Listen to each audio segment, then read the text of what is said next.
কোনো সমস্যা? না না। দাদা পেয়ে গেছি।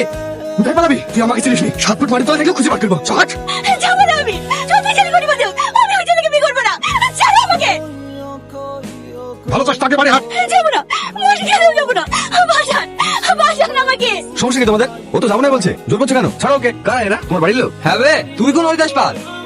ও আমার বয়ফ্রেন্ড। প্লিজ। বয়ফ্রেন্ড? বয়ফ্রেন্ডের সাথে পালাইছিল তুই? ও তো তোমার নাতনির হাসপাতাল দেখো, এত বড় ঘরে মেয়ে হয়ে ভিক্ষারির সাথে পালাইছিল। ওর বয়ফ্রেন্ডকে শুধু ধরে নাই। দাদু পুলিশকে ফোন করছো? হ্যাঁ। পুলিশকে ফোন করলে দাদু? আমি মিথ্যা কথা বলেছি, আমি ওকে ভালোবাসিনি দাদু, আমি ওকে ভালোবাসিনি। চুপ কর। ওকে বাঁচানোর জন্য এখন নাটক করছি। বাড়ি চল।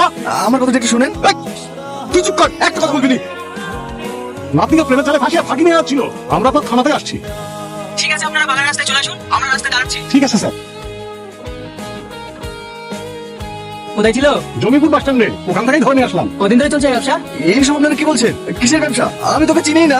আপনি মেয়েটাকে জিজ্ঞাসা করুন না। বিজনেসটা দেখেছেন, হাতে নাতে ধরে ফেলেছে, তাও কিভাবে মিথ্যা কথা বলছে? চোর গাড়িতে